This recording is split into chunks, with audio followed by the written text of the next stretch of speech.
Hi everyone, welcome to another transmission in the Canine Flow Mentorship Group. So today I am here with Ferris Jay, and she's going to discuss with us today ways to cope with and assist us understanding about when our dogs are passing over, and assist with grief we might feel or any other emotions really that come up during this time and around that time. And it's so important because, of course, this is something that's going to happen to us all. Our dogs are not going, in general, you would imagine, to outlive us.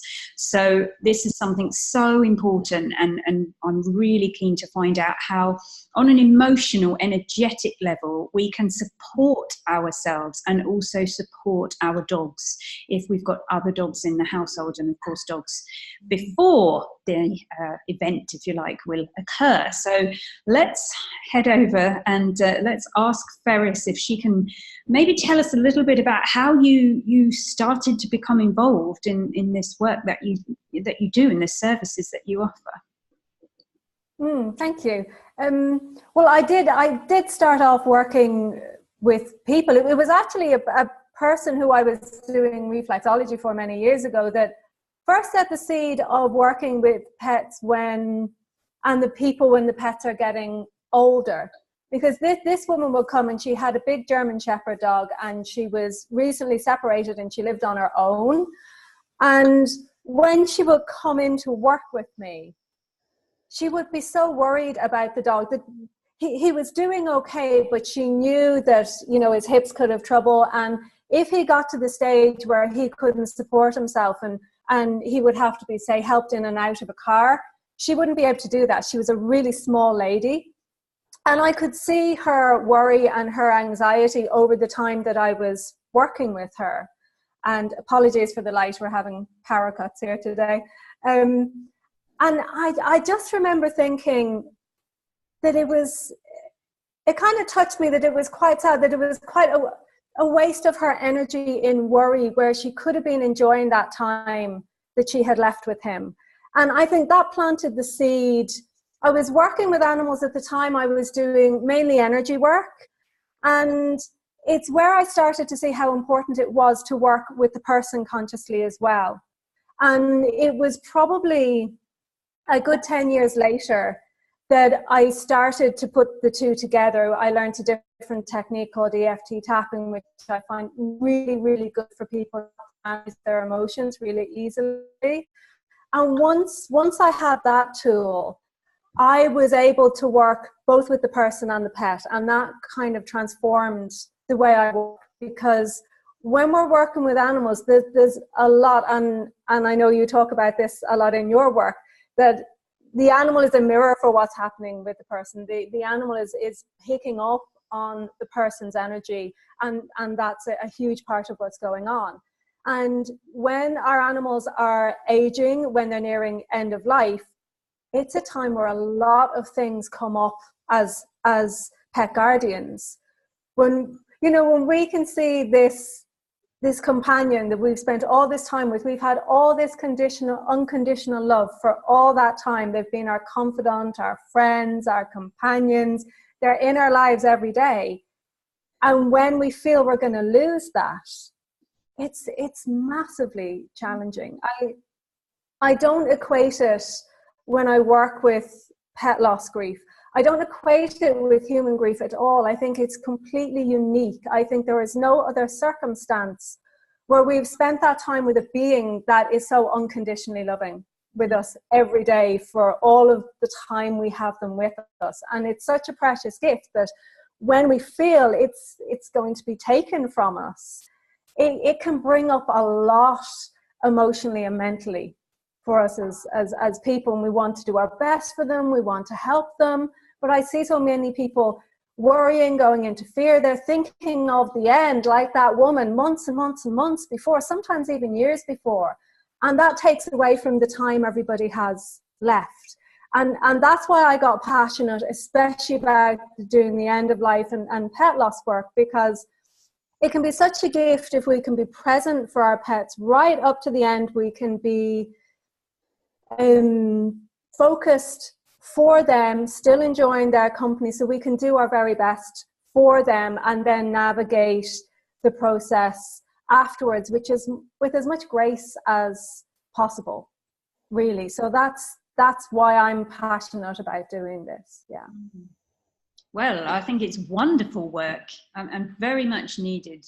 Very much needed. It's a deeper understanding, and actually you are so right in terms of there really isn't any other being except a pet that we would spend that much emotional energy on ourselves and have that interaction ourselves and that unconditional feeling that the pets bring to us of love and of being wanted. The need to be needed is fulfilled with having a pet as well. So true. I'm going to just switch to speaker view so that we can see better. But please do tell us more about, I don't know what way round you want to speak about, whether it's you want to talk about before we may lose a pet or what people can do afterwards, or you explore if you like. I think I'll start with before, because there is a term called anticipatory pet bereavement. Most people will start grieving while their animal is still alive. And that's something that grief is a natural process. Of course it is. Of course we are going to grieve and mourn that loss.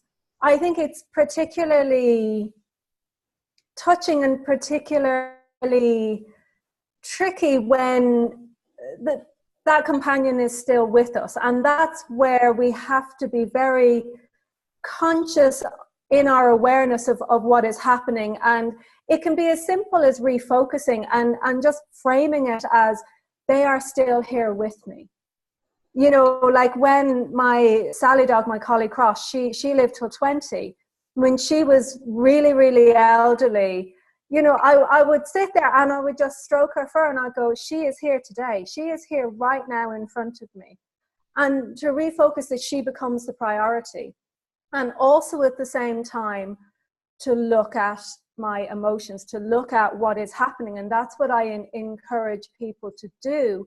Not even as much to do it for themselves, even though of course that's vital, but to do it for their pets, because the pets are picking up on that energy. My awareness from working still energetically with the pets while supporting the people is pets don't have a problem with dying. Just as they live fully, they live every moment and they take it as it comes. They aren't so bothered. In fact, what I've seen, and when I went to give a talk about end-of-life care, I looked back through all the people and pets I'd worked with just to gather some case studies and stories. And I realized that very end of life, especially when they're coming to a natural transition, it was when I was working with the pets energetically, I could almost sense not a relief, but it was almost like I kept seeing these kind of lightness in their eyes, this kind of stars in their eyes of they're just getting ready to expand and go and get bigger and go back to spirit. And it was just a very easy, like it was almost like just taking off an old coat and then they go back. So my sense is it's natural and it's ease for them. It's us who get caught up, and it's just in that time where we really need to be there for them, to support them in terms of, if we can be calm and we can be clear, we can monitor them better. And that's what I suggest a lot of people do. You're checking what their quality of life is. You're checking how is their mobility today, how is their socializing, are they eating, are they drinking, you know, when they're really getting quite near and you're maybe looking at having to make decisions about their health care. In order to do that well, we need to be calm, to be a good advocate for them. So it is a case of doing it for them as well as doing it for us. So on the one hand, it's that thing of looking at what emotions are coming up. Is it fear? Is it anxiety? Is it guilt? You know, should we have done something better? I have a lot of clients go, oh, I gave them this, you know, they had these vaccines when they were younger. Is this the problem? Is it, you know, almost like they're thinking, is it my fault for doing something wrong in the past or not feeding them the right thing? and it's just counterproductive. And whatever way people want to work through that, whether you've taught people techniques or meditations or something like the EFT tapping that I do, to find a way to recognize those emotions and work through them, work through the fear and anxiety. And then you're more present for them. And that's when they need you. They need you to be observant. They need you to be present. Most of all, they want you to be present so you can be there with them. So you're like, they're still there in front of you. They still have fur that you can stroke. It's so important to take advantage of that and be there with it. And with Sally, you know, near the end, it can get tough. There's nighttime loo visits. There's, you know, sometimes health hiccups, and it can be tough, but it's still remembering they're still here. That fur is still underneath my hand right now. But there's going to be years they're not going to be there. It's that really thing of refocusing on the present. And it's also being there for the bond between the two of you. That what can happen that I've seen is that the person gets so caught up in fear or worry or future projection. How long do we have left? What's going to happen? And they can go researching this, that, and the other, but their energy is very scattered when they're doing that, and it's out of fear that they lose the connection between the two of them. I worked with a cat in America, I think it was New York, and the woman who had rescued the cat, had looked after it, had another cat die, and she found it so hard to deal with the fact that this cat was going to transition. She was very resistant, and the cat picked up on that, and it would start to hide, and then they didn't have their snuggle time together, and you know, it was hard with it had fluid in its lungs and build up, and it just meant the bond kind of got broken. And sometimes part of that is rekindling that bond, calming the person down, helping the animal when required with whatever discomfort they may be feeling, but it's usually with the person. If we can clear the anxiety and clear the fear, they're present, then their animal can reconnect with them again. And when that happens, it can actually be a really precious time of bonding. I think there's great gift and celebration in that time, if we can be brave enough to really be present for ourselves and them.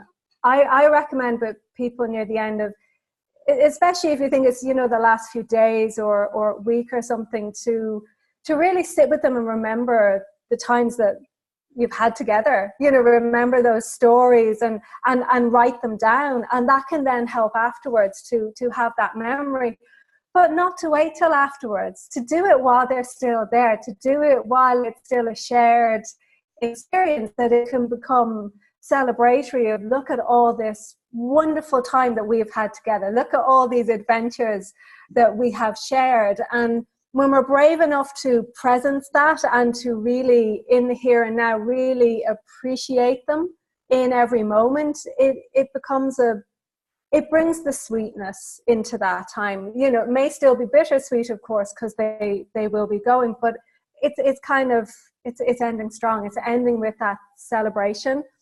And I really think that makes the world of difference. Yeah. Yeah. Yeah.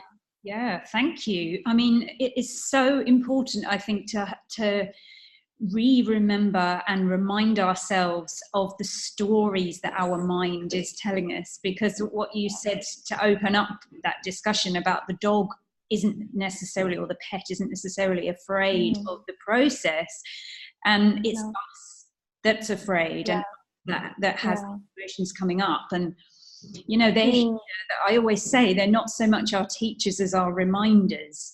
And even in this process, at this time, they're reminding us of how important it is to stay in alignment and come back into our hearts and to trust, as opposed to listening to the stories and feeding into those. Yeah.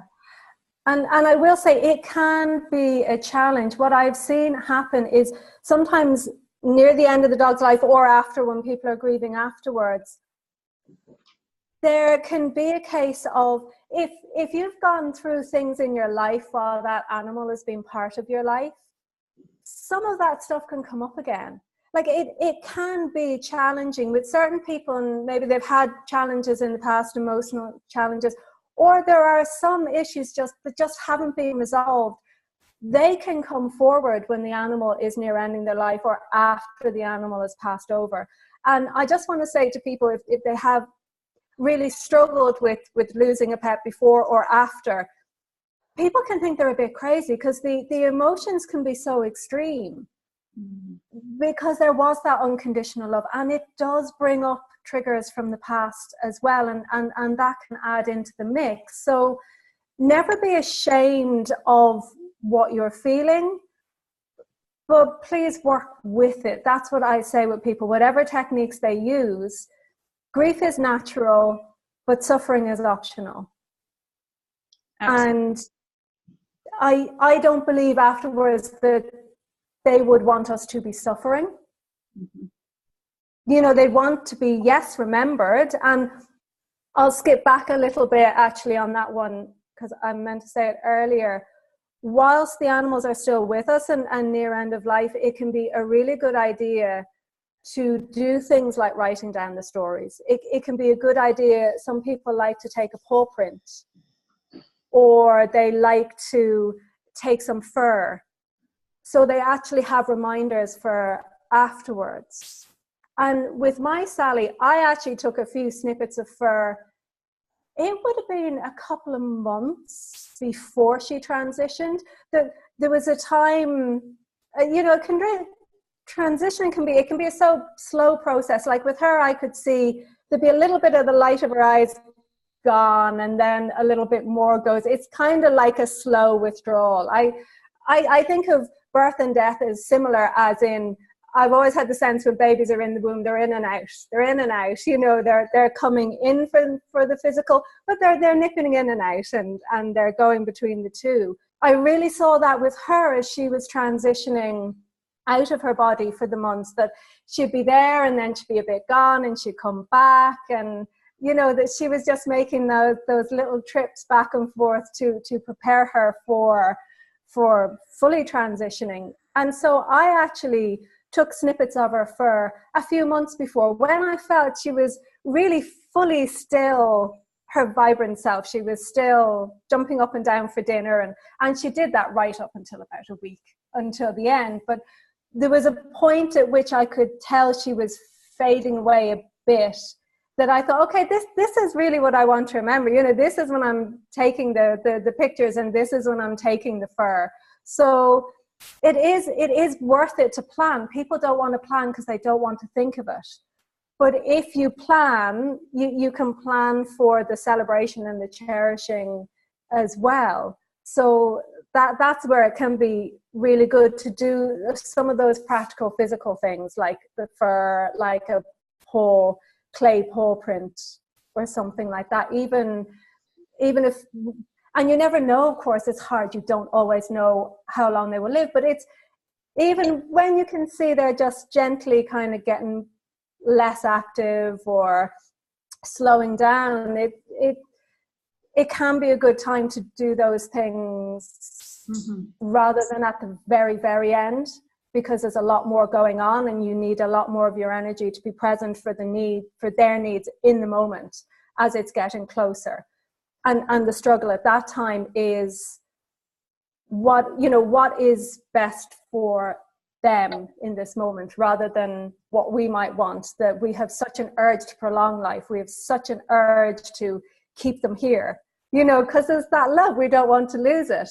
And it's that balance of going, what's best for them. And that's where I say to monitor, to actually write, I have a chart, I think, in an article, and I have a free series, just to help monitor.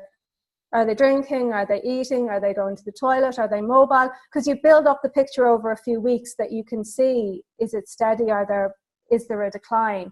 And even that practical information can help you with your vet making decisions, if decisions need to be met of how they're doing. So that's, and those practical things can help energetically, because you're focused on being their advocate and you're focused positively. So that is really important as well. Yeah.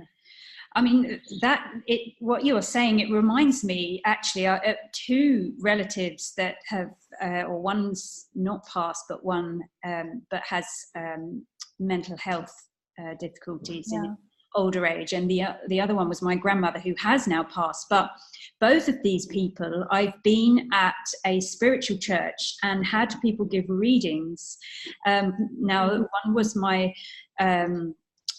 grandmother, and she hadn't passed, but she'd spent a lot of time just in bed, not doing a lot really, and essentially she was doing this between the realm, just like you said, our pets can do. And it's just brought up that memory for me of that. And also with another relative who's still with us, I've had people give readings, if you like, as if he wasn't with us. I'm like, well, actually this person's still here, but you know, emotionally and mentally they're going between the realms of light, if you like. So that's so interesting. But what it did highlight for me as well is it's obviously completely different with people, but we make a decision with our pets, and I guess that could then be confusing. And this is maybe why people find one day they feel intuitively that perhaps the animal's ready to pass over, but then the next day, oh, hang on a minute, they seem happy again, and this can be confusing for people. What do you recommend people kind of how do they be, if you like, to try and move through that? That's a really good question. It is clearing the emotions. I think when I've worked with people and people have struggled with, is it time, is it not time? Again, the first thing I do is help them clear the emotions, help them clear the worry that they'll get it wrong, help them clear that pang of it's got to be too soon. And that roller coaster, it can be a roller coaster. One day, the animal looks so faded, so gone, they're like, okay, and the next day they perk up and there's hope, and there's like, should I be hopeful, or is it not like this? And the first thing is always clearing their own emotional response and reaction to that, because once you get under that layer of the emotional busyness and the fear or the guilt, when you can be calm and you can be past that, and you can be present, and you can be present in your heart with them present in their heart, that's where the knowing is, that you get when it's time. And when you have that awareness that it is getting close to time, especially if it's a case where you have to make that decision, which, like you said, you usually don't have to do with humans. You don't get to play God with humans, you do with your beloved animals. And whilst that's a challenge, that can be the greatest gift as well. So with the responsibility comes the gift of it too. When people get to the stage of feeling in, and I just help them get to the stage where they can feel in what's actually true for them and their pet between them. Because that's all it is. It's just getting rid of the layers of confusion and fear and those other emotions that get in the way of just that knowing it is coming time. And I would usually suggest they spend a couple of days knowing the last days, and just really take a day or two just to enjoy that time. Once they know, just to really take time just to enjoy the company of their beloved friend for that little bit longer.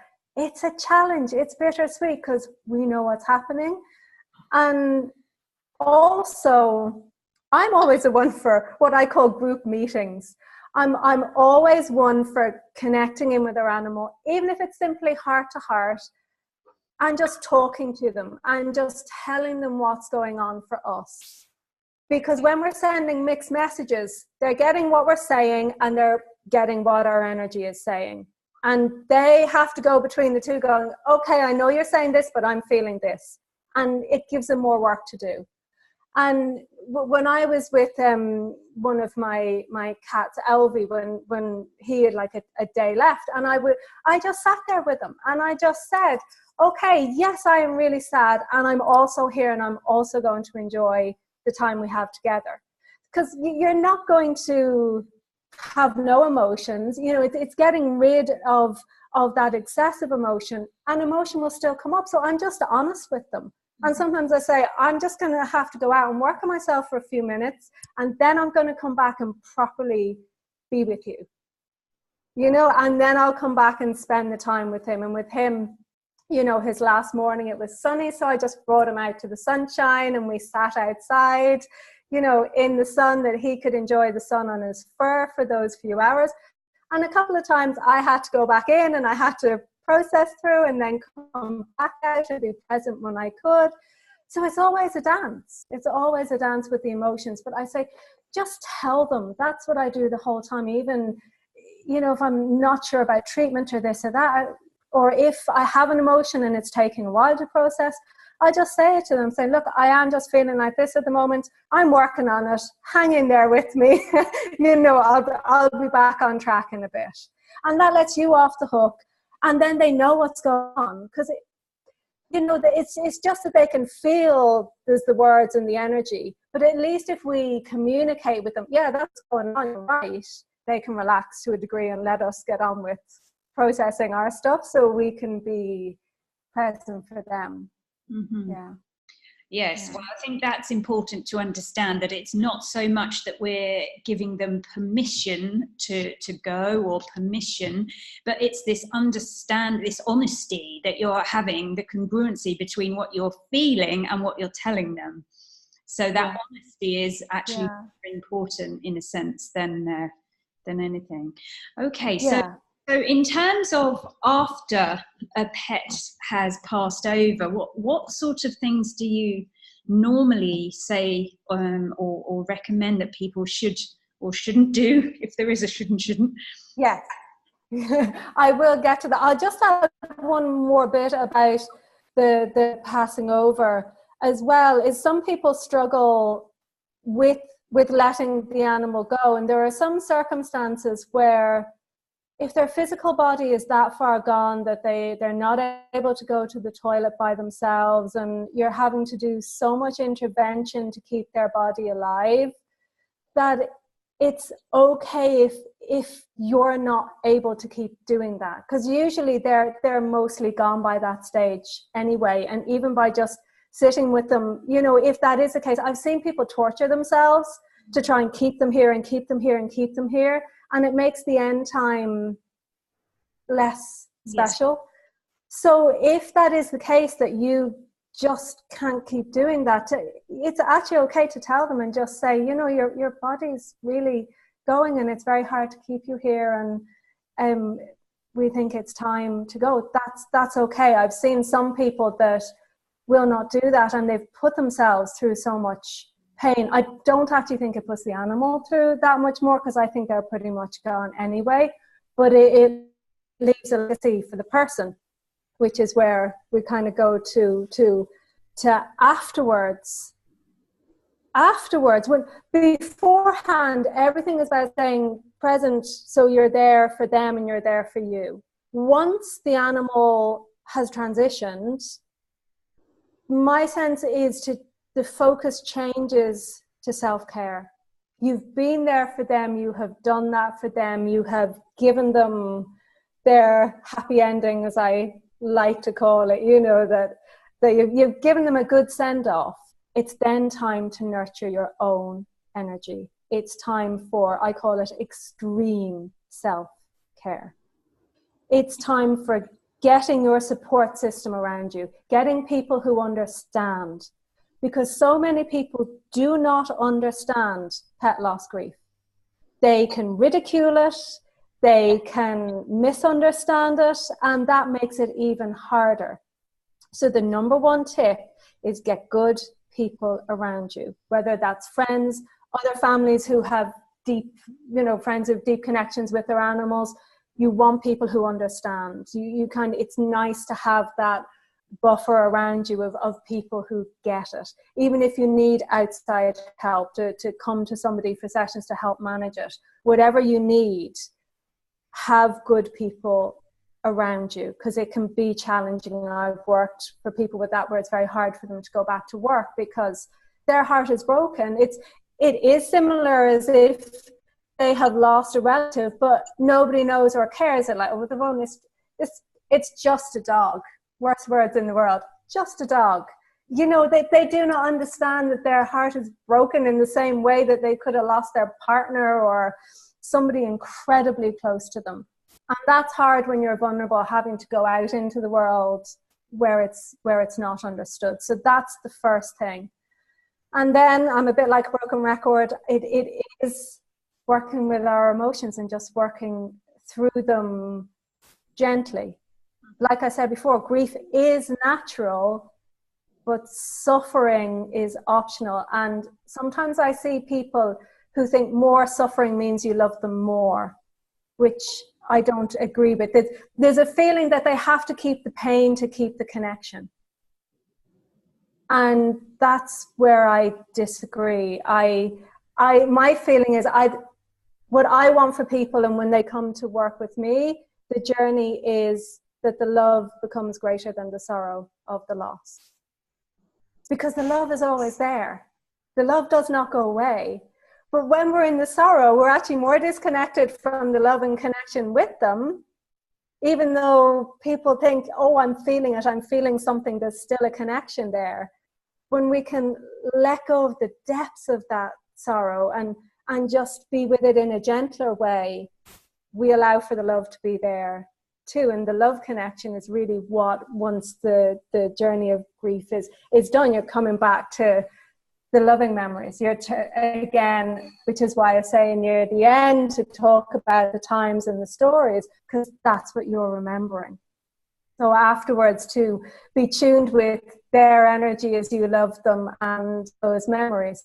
Again, it's bittersweet. It's a dance. It's a roller coaster the whole time. But the more people are determined to work with their energy consciously, to consciously work with their emotions, then it's easier to come back to love and not get caught in the depths of despair or sorrow that aren't required, as it were. It doesn't have to be part of that journey.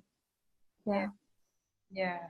Well, yeah, I mean, I think that's really important to understand what you mentioned once before about not feeling ashamed. And I think that's the thing, because if people are not understanding there's a suitable place for you to say, you know, I'm really sorry that this is the way it is. I feel this way about what's happened, and my expectation isn't that you do, but this has really affected me. So if you could give me the time, I would really appreciate it. So we bring that back to, and it's not so much that we're standing up for ourselves, but we're saying this is the case, and you know, I'm not having any expectation on you.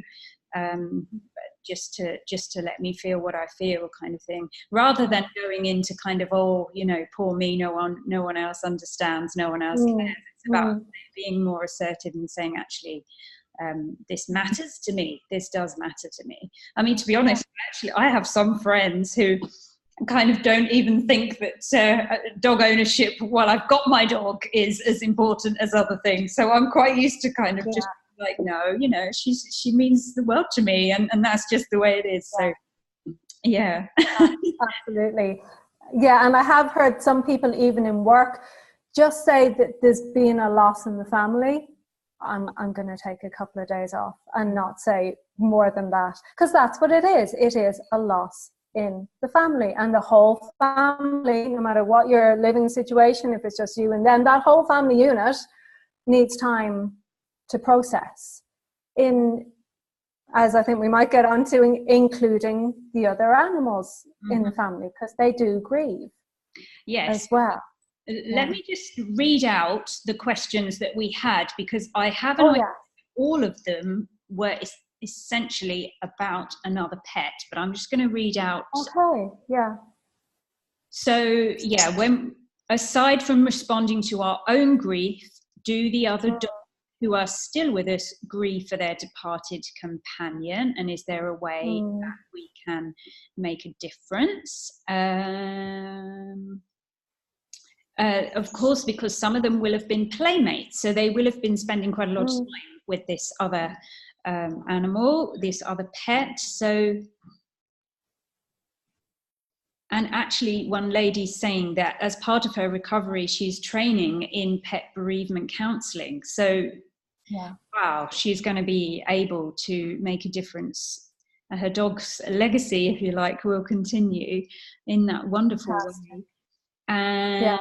okay, so another lady is asking, if your dog went missing, how can you help other pets understand what has happened? So similar, but in this case, Yeah. the dog has gone missing rather than died, if you like. Mm. And in fact, that's Mm. another angle to mention, I think, because we just come back to the meeting. If you have, in a sense, lost a pet, but they haven't died, you could still go through this grieving process. You could go through the grieving process for a lot longer because it's unknown. It's very challenging because there's hope, and then there's loss, and then there's hope, and then there's loss. And people hear stories of dogs coming back after years, cats coming back after years. I do feel a situation like that requires a lot of inner work, and a situation like that I would suggest getting external help with, because there's some things of our own we can't really face with ease. It's a very challenging situation, that not knowing, do I grieve, do I stay in hope? So the lost animal is particularly challenging. With regards to what to say to other pets, I think it's the same for both. It's almost the group meeting approach. It's the approach of, like, I just sit with them and I just have conversations. And if anybody out there is thinking, oh, what do I need to do that? Do I have to know how to run my energy in a certain way or do certain things? No, it can be simple. If you're opening your heart and you're connecting to them and their hearts, they're going to get what you're saying. They're going to get the energy and they're going to get the words. So I encourage people to talk out loud, but it's like if somebody is having a chat with their child or something, I would start by saying what's going on. So with the lost pet, it is really hard, and I just say, we don't know if they're coming back, or we don't know if they're not, and that's hard for all of us.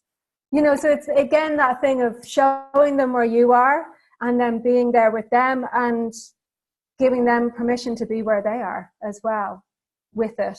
And that can change even for them all the time. And it's the same after the death of a pet, just to be sitting there with the pets that are back going, yeah, I miss them, and I bet you miss them too. And everyone grieves differently. People, like, if there's a partnership, some people grieve more openly than others. Some people move on quicker. Some people take longer time. It's the same with our other pets. And it's just to presence and acknowledge that when we're connecting with them. And sometimes some of them will require maybe a bit of extra care, but they'll usually make it known. When I had my first two cats, Leo and Purr, unfortunately Purr got run over. She was only about 6 months old. And for about 6 weeks after that, if I would go for a nap, Leo, the other cat, he'd just come and sit on my chest. And I knew that was for him. He just needed that time and that energy. So we had this little pattern going for like 4 or 6 weeks where he would just come, and then he'd come less often and less often. So if you create space for them and you're just being, again, present, it's all about presence, being present with the other pets, that gives them time and space. If you're present with that intention, yes, we miss them, and yes, it's different. It just gives space for that to be acknowledged. And then if there's something they need, it usually becomes more obvious to us. Yeah. Well, yeah, and I think that's important to remember, because pets will often expend their emotional energy flow with the other animals in the household without you even realizing that's happening. And that may have been going on for many, many years. And then all of a sudden, the other animal that they usually ground on or they usually spend emotional time with isn't there. So they will appear to act differently because they're looking for other ways to continue the emotional flow and to ground their emotion. But I don't know, I personally don't know whether I would so much call that being in grief as not knowing where to ground, not knowing where to become emotionally fulfilled again is. They're not necessarily, I mean, you can correct me if you're wrong, but they're not necessarily sitting there in grief. they're not sitting there in a concern. No. But their outlet, their emotional expressive outlet has changed. Something's changed for them. Yes, the whole family dynamic has changed. And what I suggest for people to help cope with this can also help the other pets in the household is actually making changes to acknowledge the change. For example, for people, if they always walk a certain route with their dog and their dog transitions, I encourage them to sometimes walk a different route, to do something different. You're changing the neural pathways, you're changing physically what you're doing, and that's, in a way, I feel that's honoring the change. Now, everybody's different, and what's right for one person may not be for another, but even moving food bowls or changing a throw on a sofa, so it's not the same. So you're not always looking at that spot where they used to sit. Mm-hmm. To actually, rather than turning that into a shrine or something and never changing anything, I've had some clients where they've repositioned furniture in the room. Something to acknowledge that this has changed. You know, they may have an area like an altar or an area where they have tributes to the deceased pet. You know, some people will keep their ashes, or they'll get fur made into a fur bead. So there are beautiful ways that we can honor and treasure their memories, and, you know, having a certain place for that, but not to keep everything as it was, because it's different. And I feel when the humans do that, when they move things around, when they change where they're walking, that gives an invitation for the other animals in the house that there's a change and a new pattern can come in. Because the old pattern, the old dynamic has gone. It has changed. Mm-hmm. So it invites a new dynamic, new places to walk, maybe rearranging of furniture, even changing bowls, things like that. Yeah. And my sense is that helps the animals adapt to a new pattern as well. Yeah, brilliant. Yeah. Okay. So any last minutes or, you know, kind of ideas or anything you want to get across that you feel that you've not? Ceremony can be useful afterwards to have a parting ceremony, but again, with people who would understand. And it can also be good to plan if it's not a natural end, to plan that time. Check if vets will come out to your home if euthanasia is needed. That can be easier. Again, that's something to plan in advance. Don't be trying to sort that out last minute. It's where it pays to plan, even with ceremonies after, because it's hard at the time. We're going through all our processes. So one would be plan. The other is, again, just be present with them. Just enjoy every moment that you have with them when you have it. And afterwards, to be gentle with yourself. There can be waves of really intense emotion. It can take time, but if you don't resist them or don't get lost with them and just allow them to move through, whatever way works for you, I'm not going to impose you do this technique or that technique, but also have your tools with you. Know what works for you. If it's a certain meditation, if it's walking in nature, if it's Qigong or whatever it is, if you teach techniques. For me, I use the EFT tapping with my clients, and I do have a free video series on my website where people can learn how to do that for themselves and their pets to get the basics of that. And I'll leave a link. I have a quick pet loss guide as well. So it's just having those tools in place and knowing it is tough. Just don't be hard on yourself if you're emotional. Again, get a good support system in place. That makes the world of difference. Yeah. Okay. So that was a few. That's absolutely fine. So, okay, do you want to just sort of run people through how they might find you if they wanted to work with you in some way or to chat to you about a pet loss? Because I should imagine that, you know, time isn't, it could be that they lost their pet years ago, but you could still work with these emotions. Absolutely. I will talk to people, and when they hear what I do, I can see it trickle down for a dog that passed a decade ago. You know, the feelings are still there.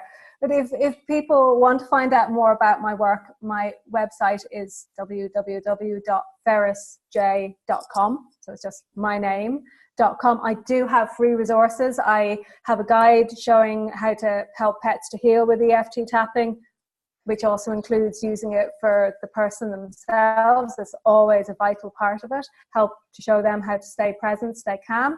So there's that resource. I also have a resource for elderly pets, the Golden Oldie Pet Love Challenge, to help people help their elderly pets, and a pet loss resource. They can also get in touch with me. I think they're on my website. I do have a link. People can have a free 15-minute consultation, or if there's something they want to talk about, they can email me at ferrisjay.com, or even find me on Facebook. I'm there. I have YouTube videos as well. So there are a lot of different ways to get in touch with me. Social media, the website will have an email link or a consultation link. There's resources, there's some articles as well. So the website or Facebook is probably a good way to establish touch with me. Send me a message on Facebook if people have questions. Yeah, I'm always happy to hear from people. Okay, wonderful. Okay, well, what I'll do is I'll put the link underneath for your website as well, and people can fantastic. Yeah. And I do work with people worldwide, because I'll work like this via computer or phone and photograph with animals. So if people have questions or anything they want to know about, distance is beautifully never an object with energy and technology. Yes. Yeah, we're very blessed we can do this kind of thing. Yeah. Okay. Yeah. All right. Well, for those of you watching, thank you so much for being part of this. And I wish you well. And hopefully, if you need to, you can find information about what Ferris does and how she might be of service to you. And I shall be back again, of course, chatting to another wonderful pet expert in the near future. Thank you. Bye. Thanks, Ferris. Bye.